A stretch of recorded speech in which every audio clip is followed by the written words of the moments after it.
Welcome to this part of e-learning. We're going to talk about soldering. Now, soldering is a process to join metal to metal, and in electronics we use it to join components to printed circuit board. What I mean by printed circuit board, if you look at this example here, this is a part of a remote control car, and this is a control circuit which will connect to the different part of a remote control cars. This is a motor, you have wire running it.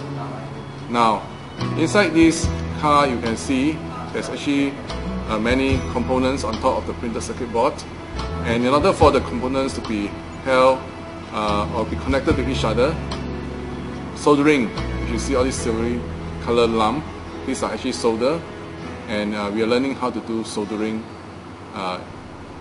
in this section.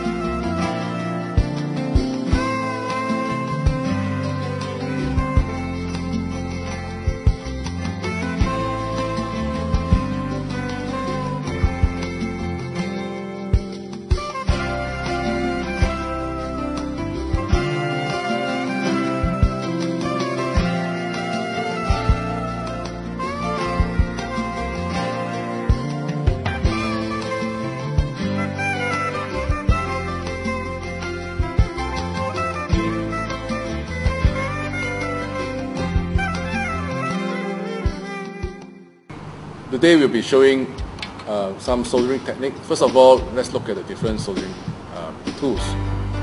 This is a soldering iron. Soldering iron is a piece of instrument that's connected to 230 volt AC supply, and this tip here is very hot. The principle is that the electricity will actually heat up this metal tip here for soldering. You can go out as high as 200 to 300 degrees, so you have to be careful because it's hot. In order to hold the instrument when not used, we have this soldering stand, which makes of 2 coil wires so that it doesn't burn any part. So if you are not using the soldering iron, you should place it nicely back to the soldering stand. Next, we have on the soldering stand is a piece of moist sponge. Now, the purpose of this moist sponge is to clean the soldering tip. The soldering tip is a part that you will get contact with the components and solder, and it gets dirty over time. Now, before we do any soldering, first of all we need to clean the soldering tip. To clean the soldering tip, you may want to introduce a solder. Just let it melt on top of the tip. There will be fumes that is due to the heating of the form of antioxidant agent called the flux in the solder itself. The solder is usually made of tin and lead. So you may see that as you heat up the tip, the solder actually react with the tip, and it shows that the soldering iron is working properly.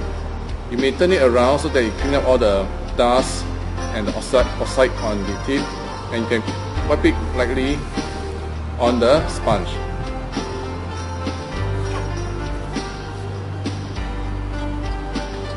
Your soldering iron will be ready once you see that the tip of the soldering iron is shiny. That means it's ready for soldering. Insert the strip board. For example, here I will do a demonstration. You slot in,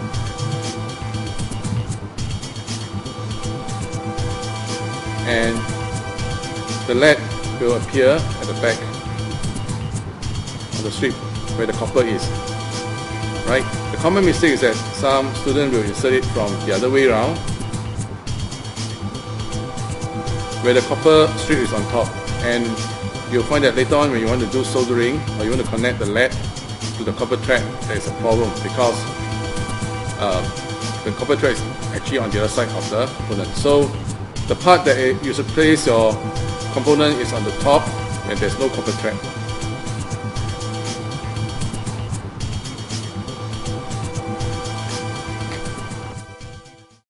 Now I will embark on how to do soldering.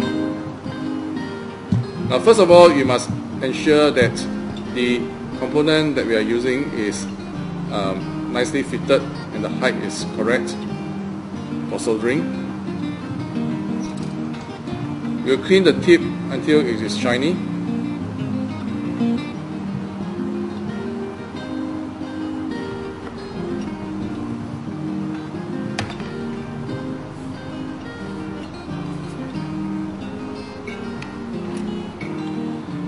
Now when you do soldering, please ensure that you do not do this. This is a wrong technique, negative demonstration. If you leave the solder on the tip and you try to press it onto the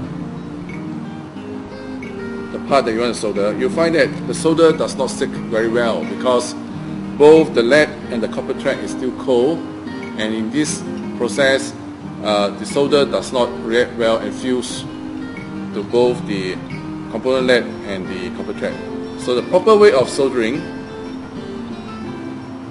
should be in such a way.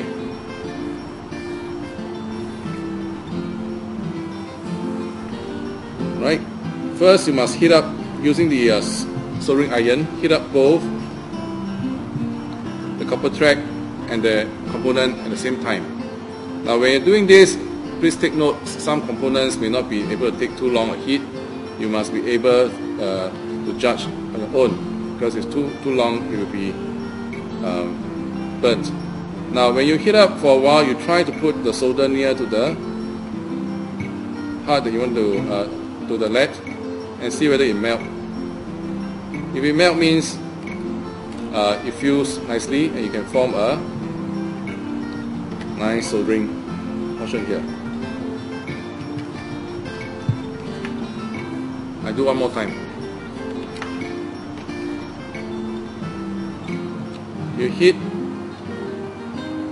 and you let the soldering to touch the lead instead of touching the soldering iron tip. And introduce the solder. After you take away solder, remove your soldering iron and move it along the way of the lead so that you can form a very nice joint. This is the end of soldering.